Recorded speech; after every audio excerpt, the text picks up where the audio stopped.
ভাই রে ভাই, একটা ডিম দিয়ে মেয়োনিজের রেসিপি দিয়েছিলাম আমার ফেসবুক পেজে। একদিনের মধ্যে আমার রেসিপি একদম ভাইরাল, আলহামদুলিল্লাহ। আপনারা কমেন্টস করে ফাটাই ফেলছেন, অনেকেই লাইক করেছেন এবং অনেকেই জানতে চেয়েছেন ডিম ছাড়া আপু মেয়োনিজের রেসিপি দাও। আজকের আমার রেসিপি তাদের জন্য যাদের ডিমে অ্যালার্জি আছে কিংবা হেলথ ইস্যু নিয়ে ভুগছেন। সেই আপু এবং ভাইয়াদের কথা মাথায় রেখে আজকে আমার রেসিপি ফিউশন রেসিপি ক্রিয়েট করেছি। আগেই বলে রাখছি, ডিম ছাড়া মেয়োনিজ আমার মতো কিন্তু এতটা ঘন হয় না। তবে আমার ভিউয়ার্সদের জন্য এই ভিডিওতে থাকছে অল্প তেলে মেয়োনিজ ঘন করার সমস্ত টিপস এবং ট্রিক্স।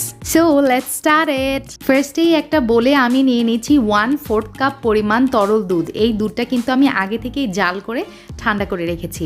1/4 কাপ বলতে 4 টেবিল চামচ। আর তার সাথে অ্যাড করে দিচ্ছি সাদা তেল। এখানে আছে 2 টেবিল চামচ আমি সাদা তেল অ্যাড করছি। আপনারা চাইলে এখানে সরিষার তেল কিংবা অলিভ অয়েলও অ্যাড করতে পারেন। তার সাথে অ্যাড করে দিলাম 1 চা চামচ পরিমাণ গোলমরিচের গুঁড়া, লবণ 1/2 চা চামচ এবং সরিষার তেল 1 টেবিল চামচ। এটা কিন্তু সম্পূর্ণই অপশনাল। আমি আমার মেয়োনিজে একটু সরিষার ফ্লেভারটা চাচ্ছিলাম, এই জন্য অ্যাড করেছি। সরিষার তেল না থাকলে সরিষার গুঁড়া বা পাউডারও ইউজ করতে পারেন। এখন আমি অ্যাড করছি মেয়োনিজের খুব ইম্পর্টেন্ট একটা ইনগ্রিডিয়েন্টস, সেটা হচ্ছে গুঁড়া দুধ। আমি এখানে 1 টেবিল চামচ অ্যাড করে দিলাম। তার সাথে দিয়ে দিচ্ছি লেবুর রস, একদম ফ্রেশ লেমন জুস, যেটা 1 টেবিল চামচ পরিমাণ একটা ফালি লেবুর রস নিয়ে নিয়েছি এবং তার সাথে আরও দিয়ে দিচ্ছি, এখানে আছে সিরকা 1 চা চামচ। আচ্ছা, এখন আমার লাগছে একটা হ্যান্ড ব্লেন্ডার। দেখতে পাচ্ছেন আমি একটা মিয়াকো ব্র্যান্ডের হ্যান্ড ব্লেন্ডার ইউজ করছি। অনেকেই জানতে চেয়েছিলেন, এই জন্য দেখালাম। আপনারা চাইলে কিন্তু এই হ্যান্ড ব্লেন্ডার ছাড়াও এমনিতেই যেই ব্লেন্ডারে আমরা জুস করি বা আদা রসুন বাটি, সেটাও ইউজ করতে পারেন, কিংবা হ্যান্ড বিটার সেটাও ইউজ করতে পারেন। তবে ওটার এত রেজাল্টটা ভালো আসে না।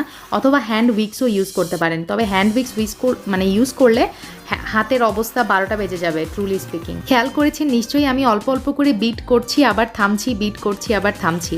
সো 1 মিনিটের মতো বিট করে নেওয়ার পর আমি অ্যাড করে দিচ্ছি 2 টেবিল চামচ পরিমাণ তেল। অল্প অল্প করে এক হাত দিয়ে আমি তেল ঢালছি এবং আরেক হাত দিয়ে আমি ব্লেন্ড করছি, খেয়াল করছেন নিশ্চয়ই। সো এভাবে করতে থাকবো প্রায় 30 সেকেন্ডের মতো। সেকেন্ড টাইম তেল অ্যাড করে দেওয়ার পর দেখতে পাচ্ছেন আমার মেয়োনিজের কনসিস্টেন্সি কিন্তু এখনও লিকুইডই আছে। সো আমি আবারও 2 টেবিল চামচ পরিমাণ এখানে তেল অ্যাড করে দিচ্ছি। অল্প অল্প করে তেল ঢালছি এবং আরেক হাতে ব্লেন্ড করছি। আচ্ছা, আপনারা কিন্তু এই সাদা তেলের পরিবর্তে অবশ্যই সরিষার তেল অথবা অলিভ অয়েল ব্যবহার করতে পারেন। তবে বাটার দিয়ে কিন্তু মেয়োনিজ হবে না। দেখতেই পাচ্ছেন আমার মেয়োনিজের কিন্তু পারফেক্ট কনসিস্টেন্সি চলে আসছে। এখন যেটা করব, আমি অ্যাড করে দিচ্ছি গুঁড়া চিনি। ফার্স্টে কিন্তু আপনারা হয়তো অনেকেই খেয়াল করেছেন আমি কিন্তু চিনি অ্যাড করিনি। লাস্টে আমি যখন আমার মেয়োনিজটা একদম ঘন থিক হয়ে আসছে, সেই টাইমে আমি চিনিটা ইউজ করেছি, তাও ইউজ করলাম গুঁড়া চিনি। এতে যেটা হবে, আপনার মেয়োনিজ কিন্তু একদম টাইট থাকবে, আমার মতো থিক সিল্কি ক্রিমি হবে। অবশ্যই এই স্টেপটা ফলো করার চেষ্টা করবেন।